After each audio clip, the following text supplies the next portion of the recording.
Assalamualaikum warahmatullahi wabarakatuh.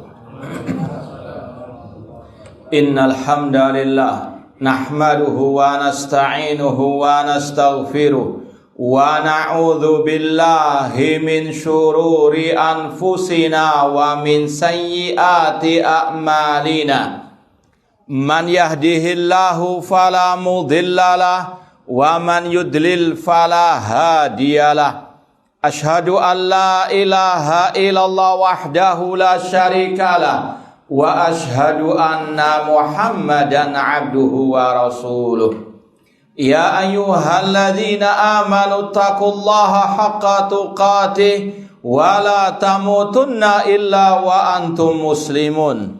Ya ayyuhan nasu taqu rabbakumul ladzi khalaqakum min nafsin wahidah wa khalaqa minha zawjaha wa batha minhuma rijalan katsiran wa nisaa wattaqullaha alladzi tasaaluna bihi wal arham innallaha kana 'alaikum raqiba. Ya ayyuhalladzina amanu taqullaha wa qulu qawlan sadida yuslih lakum a'malakum wa yaghfir lakum dhunubakum wa may yuti'illaha wa rasulahu faqad faza fawzan 'azima. Amma ba'd, fa inna asdaqal hadits kitabullah wa khairal hadi hadyu Muhammadin sallallahu alaihi wasallam wa syarrul umuri muhdatsatuha wa kullu muhdatsatin bid'ah wa kullu bid'atin dhalalah wa kullu dhalalatin finnar. Ma'asal muslimin ikhwani fillah wa akhwati, bapak-bapak, ibu-ibu, saudara-saudariku rahimani wa rahimakumullah. Alhamdulillah, segala puji bagi Allah Subhanahu wa taala yang mempertemukan kita kembali dalam kajian kitab Al-Aqidah At-Tahawiyah oleh Al-Imam At-Tahawi rahimahullahu ta'ala dengan penjelasan atau syarah dari Syekh Muhammad bin Abdul Aziz bin Mani dan Syekh Abdul Aziz bin Bas rahimahumullahu ta'ala.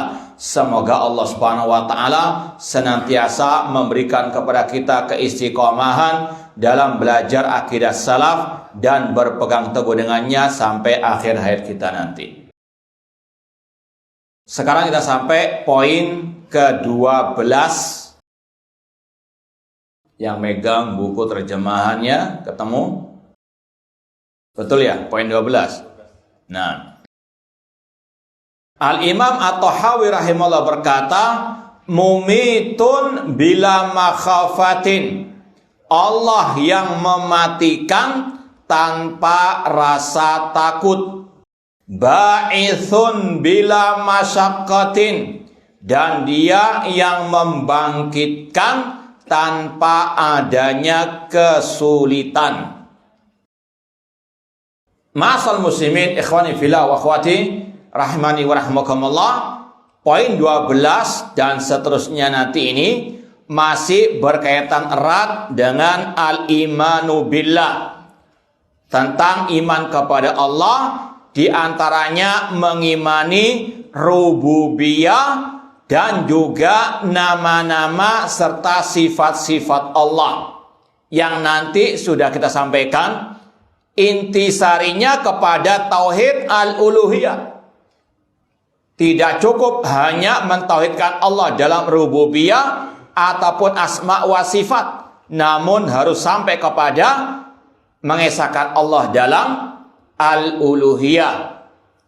Tauhid rububiyah, tauhid asma wa sifat melazimkan tauhid al-uluhiyah. Kalau kita sudah meyakini Allah yang menciptakan, mengatur alam semesta, yang menghidupkan, mematikan, Allah yang memberikan rezeki, Allah yang memiliki nama-nama yang paling indah, memiliki sifat-sifat yang paling mulia, maka keyakinan itu mengharuskan kita beribadah hanya kepada Allah Rabb semesta alam. Rabbus samawati wal ardi wa ma bainahuma fa'budhu wastabir li'ibadati. Allah Rabb langit dan bumi dan apa yang di antara keduanya. Ini tauhid apa?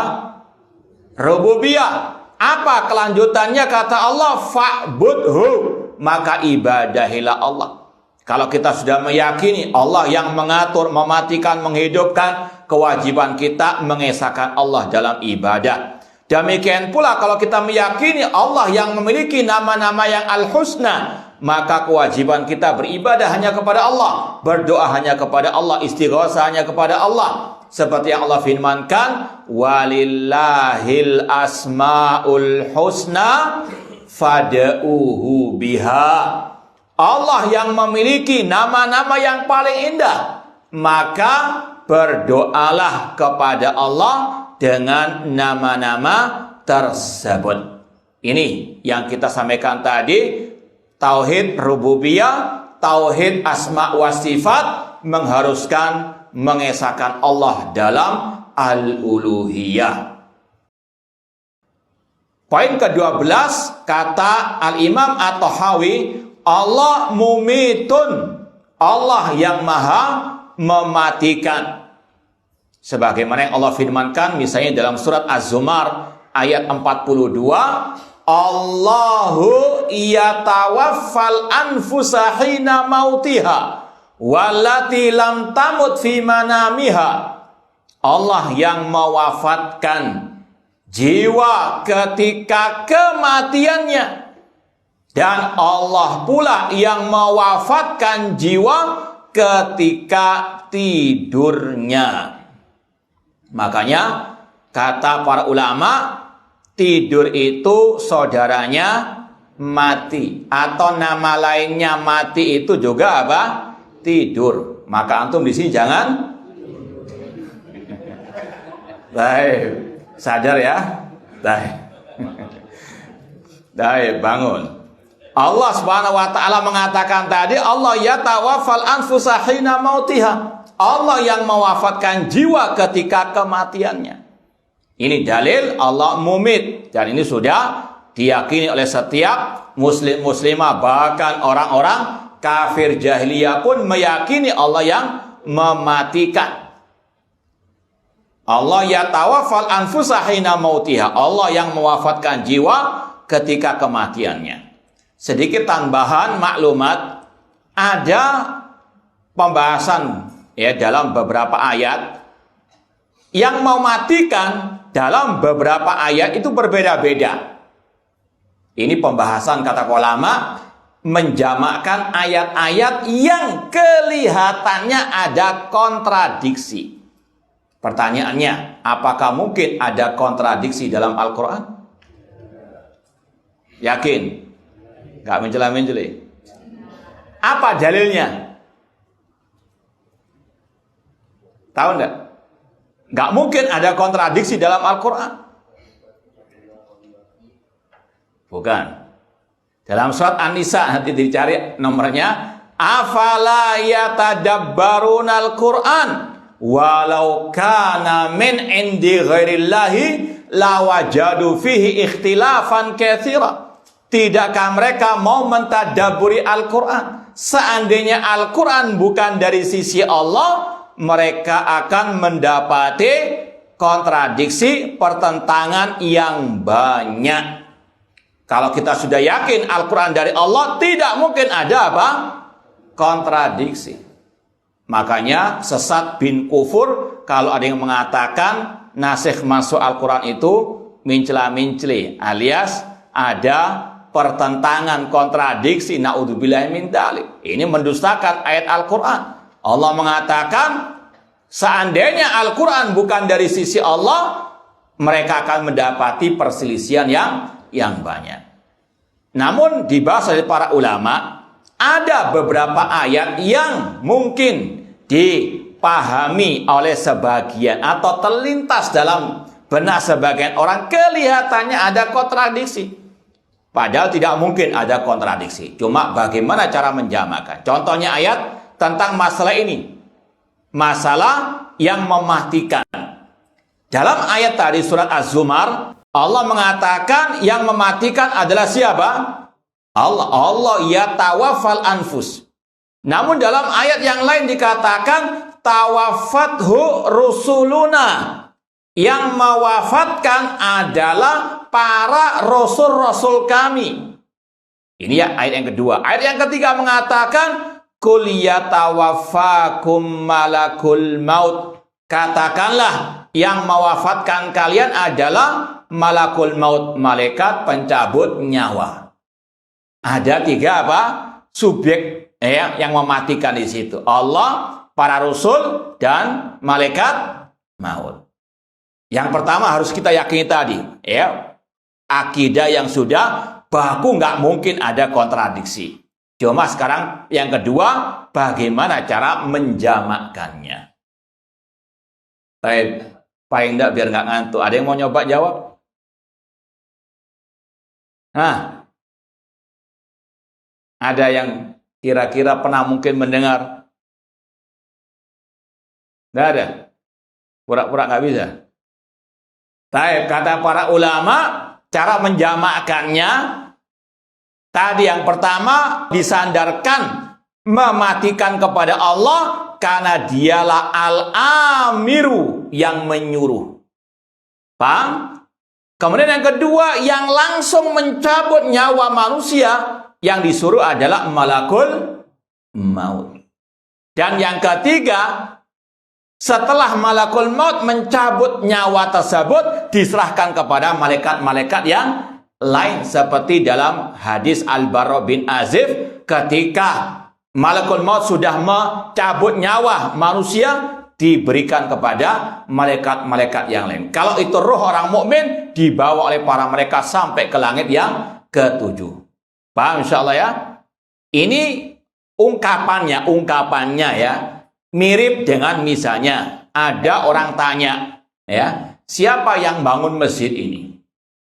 Oh, Bapak Fulan, karena dia yang menyandang dananya. Paham? Ada pertanyaan berikutnya kepada orang lain, siapa yang bangun ini? Oh ya, Pak Fulan, karena dia kontraktornya. Betul enggak ungkapan-ungkapan seperti itu?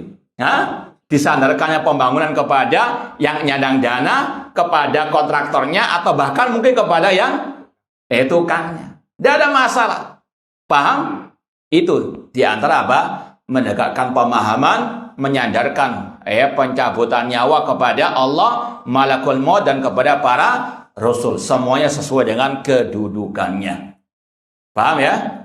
Nah, namun di sini yang dibahas Allah mumitun, Allah yang mematikan. Allah yang memerintahkan untuk mematikan manusia. Memerintahkan malakul al-maut. Ya, adapun penamaannya dengan Israel, ini tidak ada dalil yang sahih tentangnya. Cukup sebagaimana dalam ayat dan hadis yang sahih disebut dengan malakul maut. Qul yatawaffakum malakul maut. Allah mumitun bila makhafa. Allah yang mematikan tanpa rasa takut. Kata-kata bila makhafa ini dalilnya wallahu alam, kata sebagian ulama, seperti yang Allah firmankan di akhir surat Asy-Syams. Apa ayatnya? Fakadzabuhu fa'aqaruha fadamdama alaihim rabbuhum bidambihim fasawwaha wala yakhafu uqbaha. Ini tentang kisah kaum Nabi Saleh yang Allah binasakan. Allah matikan mereka semuanya. Kemudian kata Allah wala yakhafu, Allah tidak takut uqbaha, akibat dari apa? Dimatikannya mereka tersebut. Ini karena memang Allah nggak butuh dengan makhluk yang butuh kepada Allah. Seperti yang akan disampaikan pada poin berikutnya. Allah mumitun bila makhafah. Allah yang mematikan tanpa makhafah. Tanpa dia takut akibat dari itu semuanya. Kemudian ba'ithun bila masyaqqah. Allah yang membangkitkan setelah kematian. Ini adalah al-iman biyaumi al-ba'ats. Beriman kepada hari kebangkitan. Allah yang membangkitkan manusia setelah kematian mereka. Dan ini yang banyak Allah sampaikan di Juz Ammah, ya, surat-surat Makkiyah. Karena orang musyrikin jahiliyah banyak yang mengingkari hari kebangkitan. Kalau kata para ulama, orang-orang musyrikin jahiliyah, Abu Lahab CS, itu mengingkari 3 poin yang penting. Uluhiyah Allah, nubuah Nabi Muhammad, dan hari kebangkitan. Makanya pada surat-surat Makkiyah, Allah banyak menegakkan hujjah atas mereka tentang hari kebangkitan. Karena mereka yang mengingkarinya. Dari surat misalnya, amma yatasaalun anin nabail azim wan naziati gharqa abasa wa tawalla idza samaun fatarat, dan seterusnya, Al-Qari'ah. Ini berkaitan dengan apa? Hari kiamat, hari kebangkitan. Karena tadi orang-orang musyrikin mereka mengingkari yaumul ba'ats. Di antara alasan mereka nggak masuk akal. Siapa yang bisa menghidupkan tulang belulang yang sudah hancur, kata mereka? Qul yuhyiha alladzi ansha'aha awwala marrah. Allah membantah, menjawab pertanyaan mereka yang menghidupkan tulang belulang yang sudah hancur tersebut, yang menciptakannya pertama kali. Kalau Allah sanggup menciptakan dari awal, apalagi sekedar apa? Mengulangi pencipta.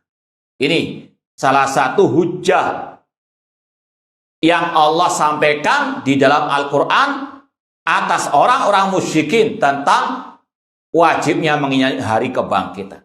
Yaitu tentang apa? Penciptaan mereka dari tidak ada menjadi ada, maka sekedar mengulang Allah lebih kuasa. Demikian pula kata para ulama, di antara hujjah Allah tentang masalah bumi yang kering kerontang. Kemudian Allah turunkan hujan, kemudian bumi itu menjadi hidup, tumbuh-tumbuhan, tanaman-tanaman. Ini juga hujjah Allah atas mereka. Allah mengatakan dalam surat Fussilat, wa min ayatihi annaka taral arda khasyiatan fa idza anzalna 'alaihal ma'a ihtazzat wa rabat. Innalladzi ahyaha la muhyil mauta innahu ala kulli syai'in qadir. Allah mengatakan di antara tanda-tanda kekuasaan Allah, engkau melihat bumi tanah itu kering kerontang, terutama ketika musim panas, musim kemarau. Namun ketika musim hujan, Allah turunkan air hujan, kemudian kata Allah, ihtazat, tanah itu bergerak, warobat, dan menumbuhkan tumbuh-tumbuhan. Kemudian kata Allah, sesungguhnya yang menghidupkan tanah yang sudah mati tadi, dialah yang menghidupkan manusia setelah kematian.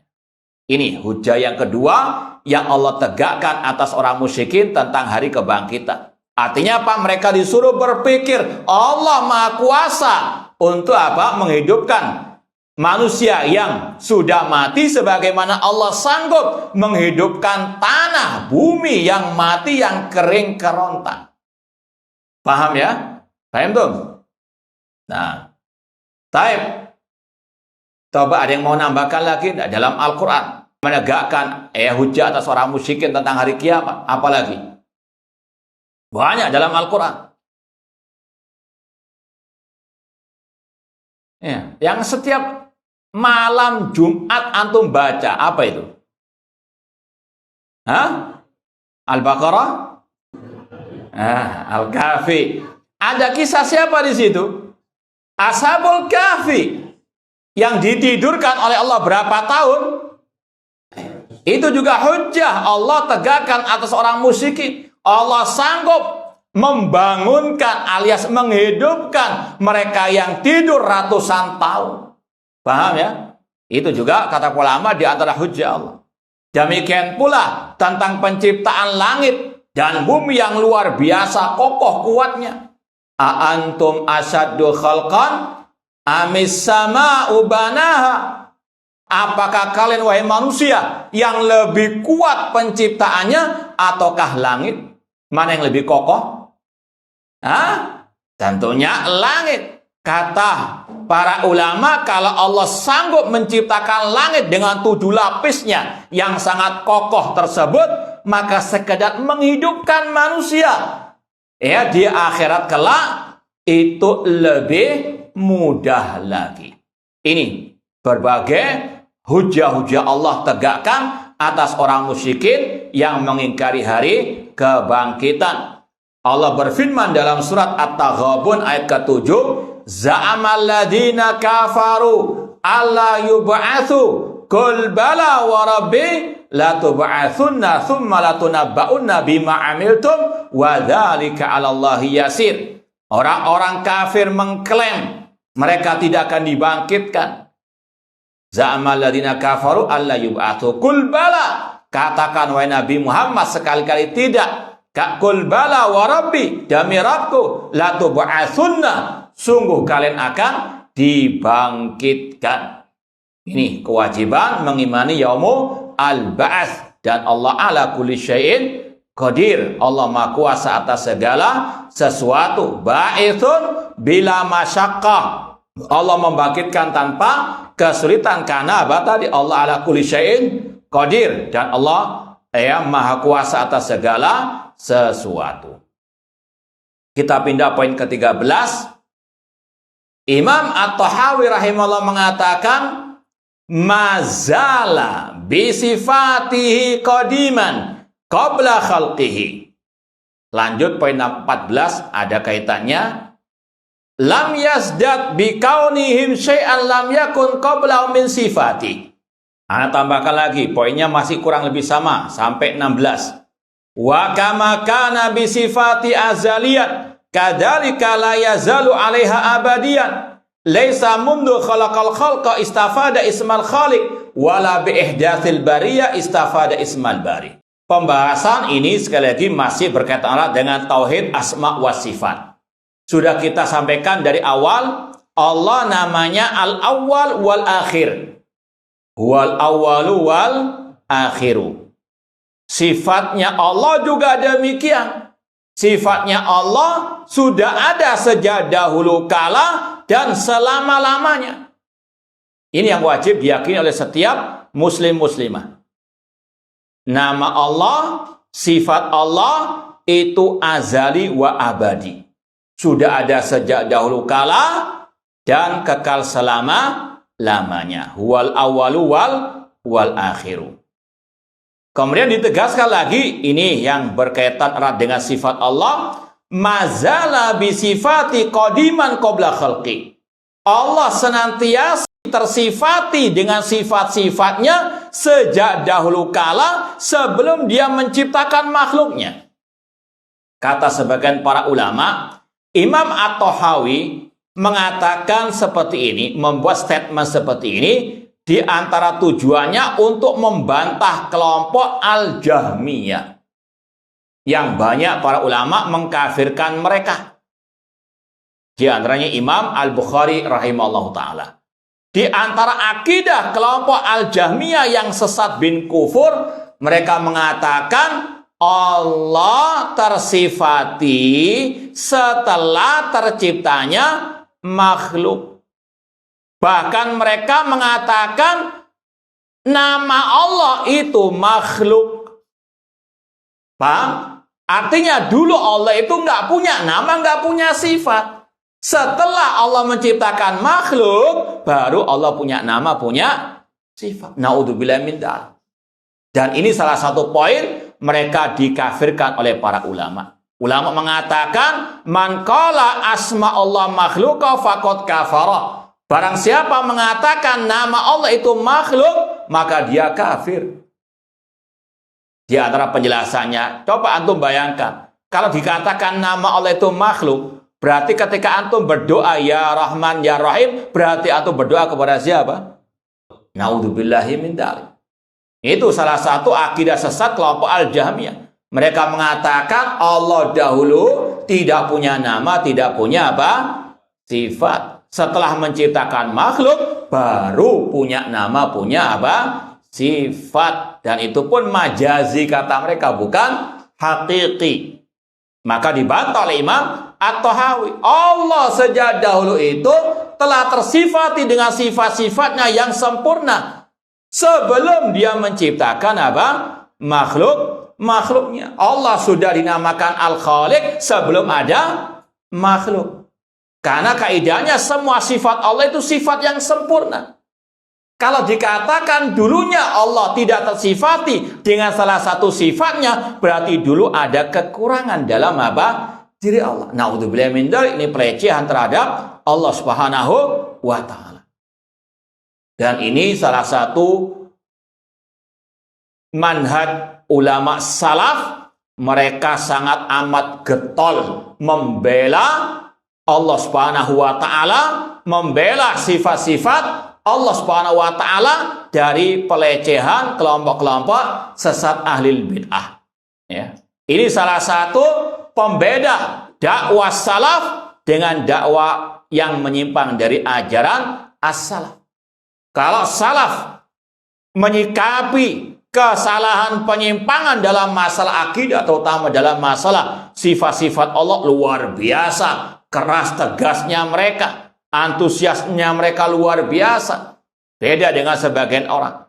Kalau ada kesalahan dalam tauhid asma wa sifat, dalam masalah akidah, itu kan pendapat masing-masing, toleransi. Ya, tapi kalau salah masalah apa? Pilihan, wah, naudzubillah min dzalik, bulian, caci makian, naudzubillah min dzalik. Ini orang-orang apa? Jahil bin dolim, ya. Tidak paham bagaimana menyikapi kesalahan. Kesalahan dalam akidah, terutama dalam masalah asma wa sifat, ini luar biasa keras tegasnya para ulama. Dan pembahasan-pembahasan mereka luar biasa. Ya, adapun masalah-masalah yang bukan berkaitan dengan al-aqidah, usul sunnah, mereka ya sekali lagi tidak sekencang atau sekeras ya dalam pembahasan masalah al-aqidah. Di antaranya di sini ulama mengatakan kepada kelompok Jahmiyah, kalau ada yang mengatakan nama Allah makhluk, kafir. Kesalahan dalam masalah akidah, masalah usul sunnah, kalau nggak kafir ya ahli bid'ah. Ya, itu yang harus dipahamkan kepada umat. Bahwasanya tidak semua kesalahan itu menjadikan pelakunya kafir, tidak menjadikannya pelakunya ahli bid'ah, kecuali dalam masalah tadi usul sunnah. Kalau nggak kafir ya apa? Ahli bid'ah. Contoh tadi yang mengatakan nama Allah makhluk dikafirkan oleh para ulama. Yang mengatakan Al-Quran makhluk dikafirkan oleh para ulama. Yang mengatakan Allah bisa dilihat di dunia dalam keadaan terjaga, orangnya kafir, kata Imam Al-Barbahari. Kemudian kata Imam Ahmad misalnya, orang yang mencaci maki sahabat, dia mubtadi. La yahillu qitalu sultan li ahadin minan nas, faman fa'ala dzalika fa huwa mubtadi. Tidak halal memerangi, memberontak, kudeta terhadap pemimpin kaum muslimin. Barang siapa yang melakukannya, dia mubtadi. Ini kesalahan dalam usul sunnah. Kalau nggak kafir, ya ahli bid'ah. Beda kesalahan dalam masalah-masalah di luar masalah akidah. Kalaupun itu berkaitan dengan ikhtilaf ijtihadi, maka harus lapang dada. Nggak boleh keras-kerasan. Kalau ada kesalahan dalam masalah akhlak yang berkaitan dengan kewajiban, itu mengurangi imannya, dia berdosa, namun tidak mengeluarkannya dari ahli sunnah. Kesalahan itu berlevel-level, tidak satu derajat, harus paham cara apa mendudukkannya. Jangan kesalahan dalam masalah yang tidak bagian usul sunnah, usul akidah, teriak kayak mau kiamat kubro. Ya. Namun kalau kesalahan dalam masalah akidah, wah ini kan dokter masa salah. Ya. Masa itu LC nyalakan dokter, ini kurang adab. Begitu dah. Nah, ini hizbiyah ala modern sekarang ini. Naudzubillah min dzalik. Jadi kebenaran diukur dengan apa? Gelar akademik. Naudzubillah min dzalik. Al-haqqu min rabbik. Kebenaran dari Rabb, ukurannya qala Allah wa qala Ar-Rasul sallallahu alaihi wasallam, bukan gelar ataupun kedudukan jabatan. Intinya kata Imam Tahawi, mazala bisifati qadiman qabla khalqi. Allah senantiasa tersifati dengan sifat-sifatnya sejak dahulu kala sebelum menciptakan makhluknya.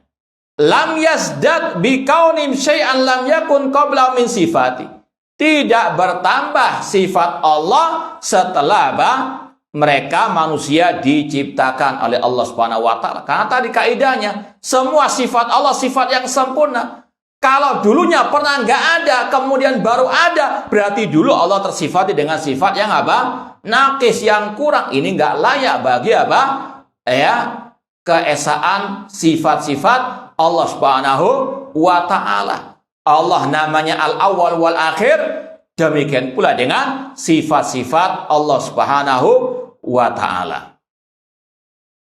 Sudah pernah kita bahas enggak pembagian sifat Allah dalam Al-Qur'an? Sudah ya? Lupa tapi ngomong belum. Belum ingat masuknya ya. Nah, kita murojaah. Ini perlu ya, masalah akidah terus di murojaah biar kita enggak ya mencela-menceli ya, biar enggak keliru, enggak menyimpang. Harus di ya murojaah ya. Sebutkan pembagian sifat Allah dalam Al-Qur'an ada berapa? Apa saja? Apa itu sifat tsubutiyah?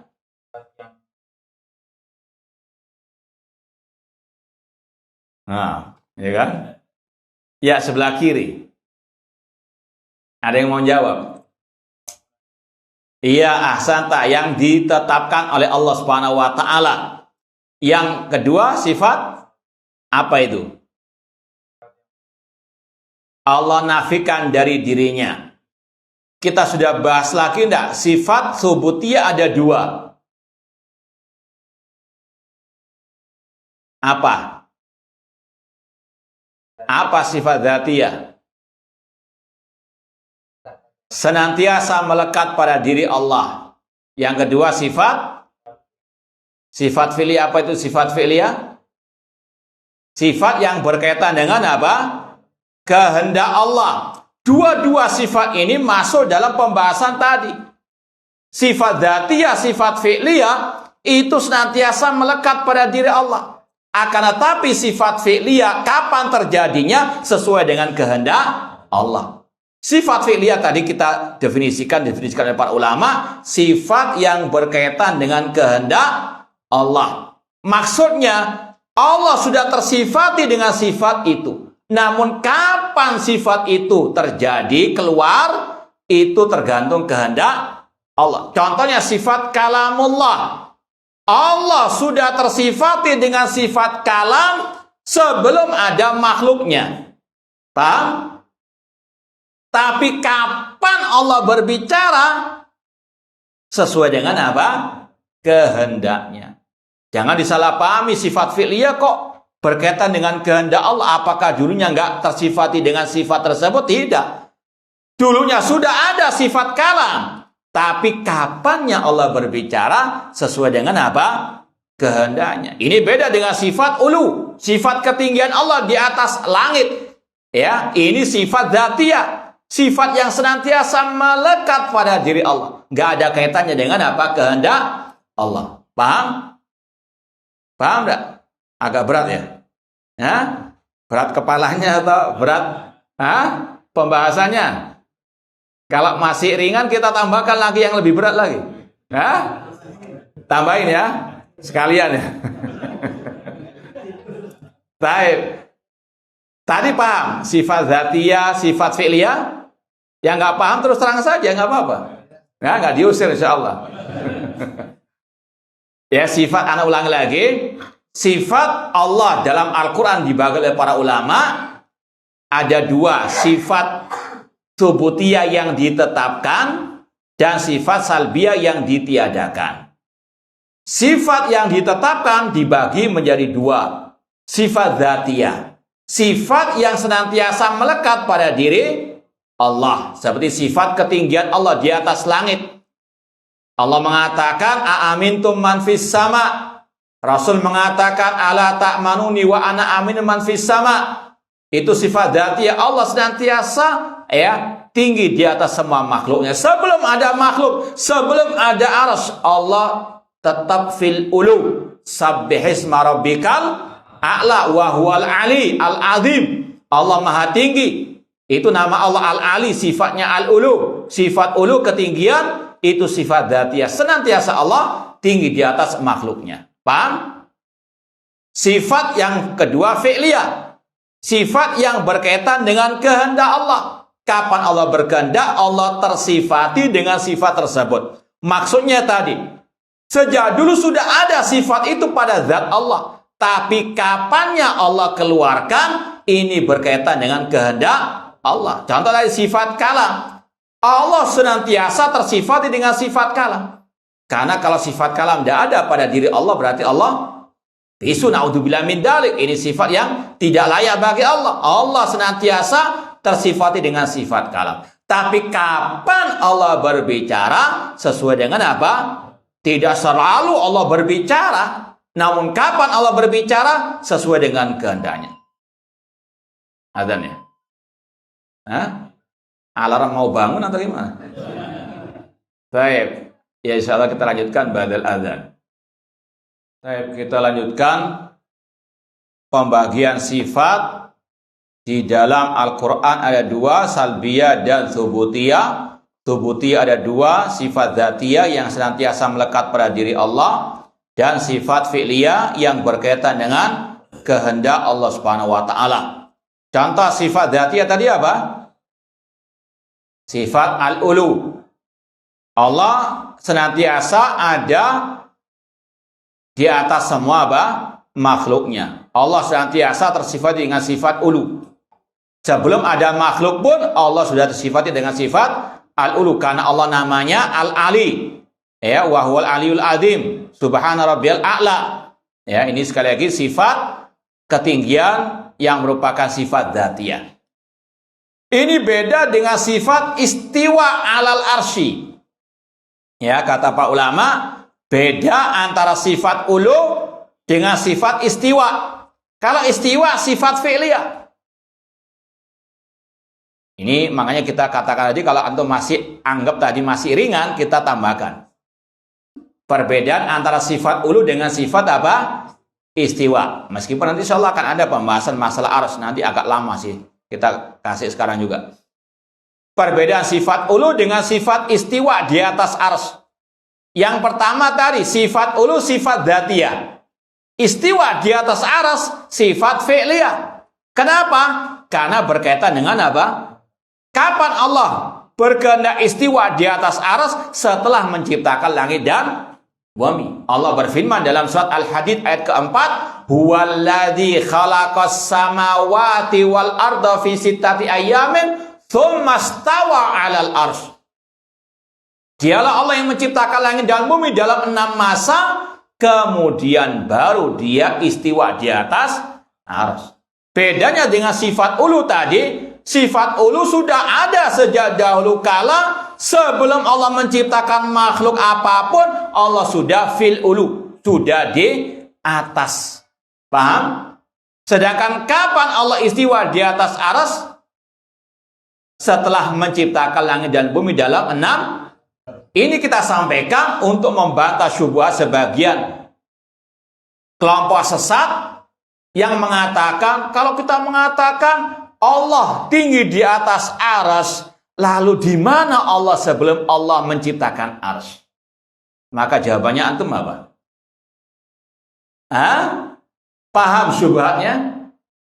Paham enggak? Anak ulangi.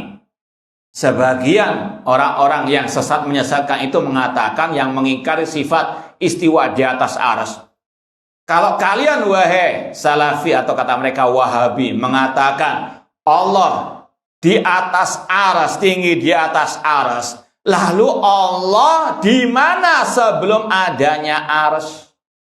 Apa jawabannya? Allah fil ulu, Allah tetap di atas. Meskipun apa? Belum ada makhluk, belum ada arsy. Paham? Paham kalau jawab ya? Iya, jangan hanya dengar syubhat toh, harus apa? Iya, bisa jawabnya juga. Karena syubhat di mana-mana sekarang, dari luar maupun dari dalam. Kita katakan Allah fil ulu, tetap di atas. Kapan? Ya. Dan sekali lagi sebelum adanya makhluk yang dia ciptakannya. Makanya beda sifat ulu dengan sifat istiwa di atas arsy, sifat ulu sifat dzatiyah, istiwa di atas arsy sifat apa? Fi'liyah. Perbedaan yang kedua antara sifat ulu dan sifat istiwa, sifat ulu itu dalilnya dari Al-Quran dan Sunnah dan juga dalil akal. Al-Quran dan Sunnah insya Allah banyak yang antum sudah ketahui dalil-dalilnya tentang Allah tinggi di atas semuanya. Al-ulu, sifat ulu. Apa dalilnya Allah tersifat dengan sifat ulu dalam Al-Quran? Iya tadi yang sudah kita sampaikan, kita bocorkan tadi. Sabisma rabbikal a'la wa huwal aliyu. Mana kata-kata ulu? Kan yang ada al-ali al-a'la. Ahsanta barakallahu fiik. Ini yang harus antum ingat terus. Setiap nama Allah pasti mengandung apa? Sifat. Namanya al-ali al-a'la, sifatnya al-ulu. Paham? Ini yang harus dipahamkan, bahwasanya setiap nama Allah mengandung sifat Allah. Dalil dari hadis Allah fil ulu mana? Nah, dari apa itu? Harus dikejar terus biar biar mantul. Nah,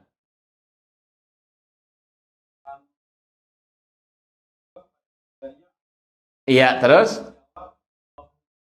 mana kata-kata ulu?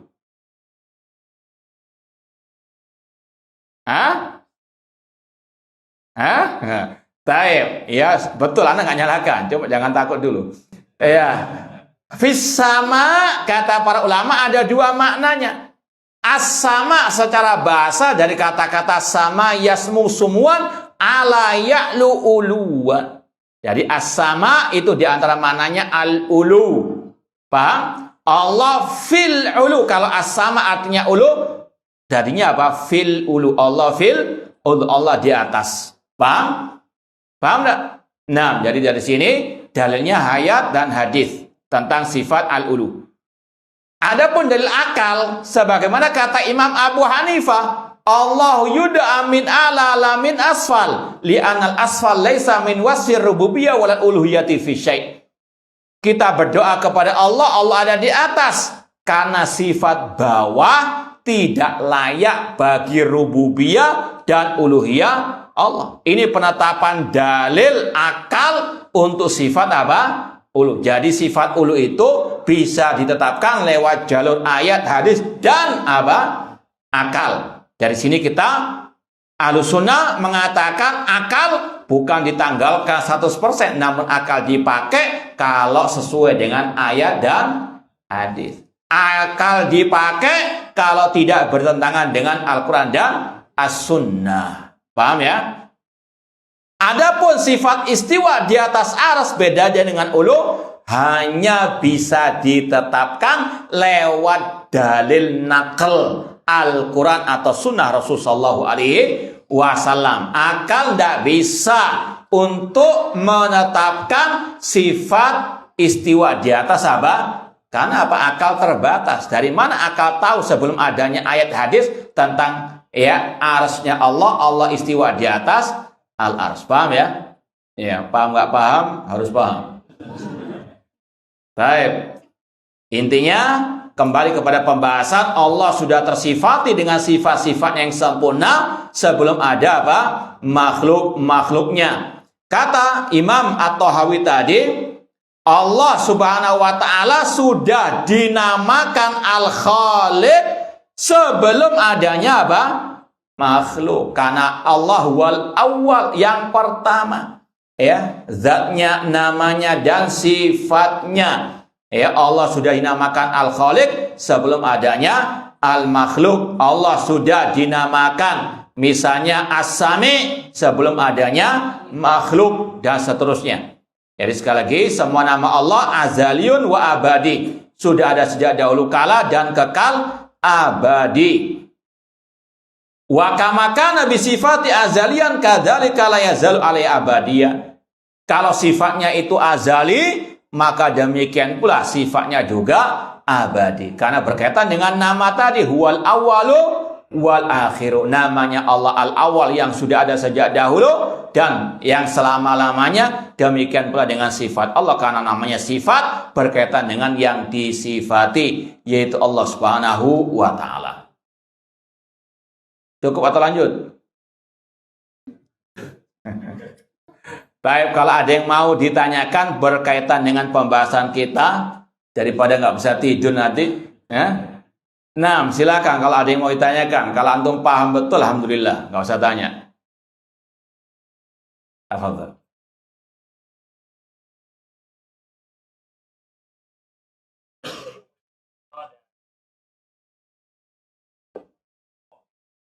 Pembahasan nama dan sifat Allah, pembahasan masalah usulu al-aqidah, dan semuanya wajib untuk diimani karena ini berkaitan dengan al-iman billah, berkaitan dengan rukun iman, maka tadi yang menyimpang dengan mengatakan Allah nama-namanya itu makhluk bisa apa?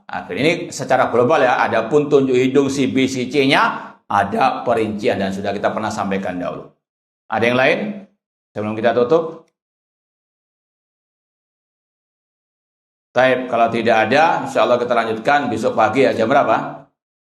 Nah, insya Allah Ta'ala, semoga Allah Subhanahu Wa Ta'ala memudahkan segala urusan kita fi dunya wal akhirah. Aku qouli hadza wa akhiru da'wana anil hamdulillahi rabbil alamin.